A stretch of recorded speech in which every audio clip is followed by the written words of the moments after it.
Cuba and North Korea hold into U.S. meeting and reject Donald Trump's arbitrary nuclear demands. Cuba's foreign minister and his North Korean counterpart have rejected the United States' unilateral and arbitrary demands, while expressing concern about escalating tensions on the Korean peninsula, the ministry said. North Korea is searching for support amid unprecedented pressure from the United States and the international community to cease its nuclear weapons and missile programs, which it carries out in defiance of UN Security Council resolutions. The country, which has made no secret of its plans to develop a missile capable of hitting the U.S. mainland, has maintained warm political relations with Cuba since 1960, despite the island's opposition to nuclear weapons. Some diplomats said Cuba was also one of the few countries that might be able to convince North Korea to move away from the current showdown with the United States that threatens war.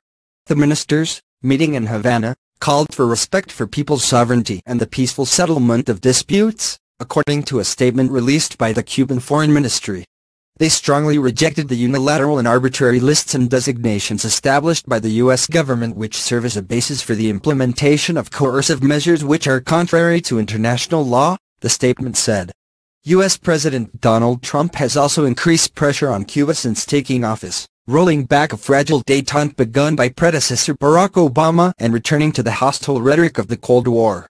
A U.S. State Department official, speaking on condition of anonymity, said that the United States had made clear it wanted a peaceful resolution to the North Korean nuclear issue. The DPRK's belligerent and provocative behavior demonstrates it has no interest in working toward a peaceful solution, the official said. DPRK stands for North Korea's official name, the Democratic People's Republic of Korea. Cuba said in the statement the Cuban and North Korean foreign ministers had expressed concern about the escalation of tensions on the Korean peninsula. The ministers discussed the respective efforts carried out in the construction of socialism according to the realities inherent to their respective countries,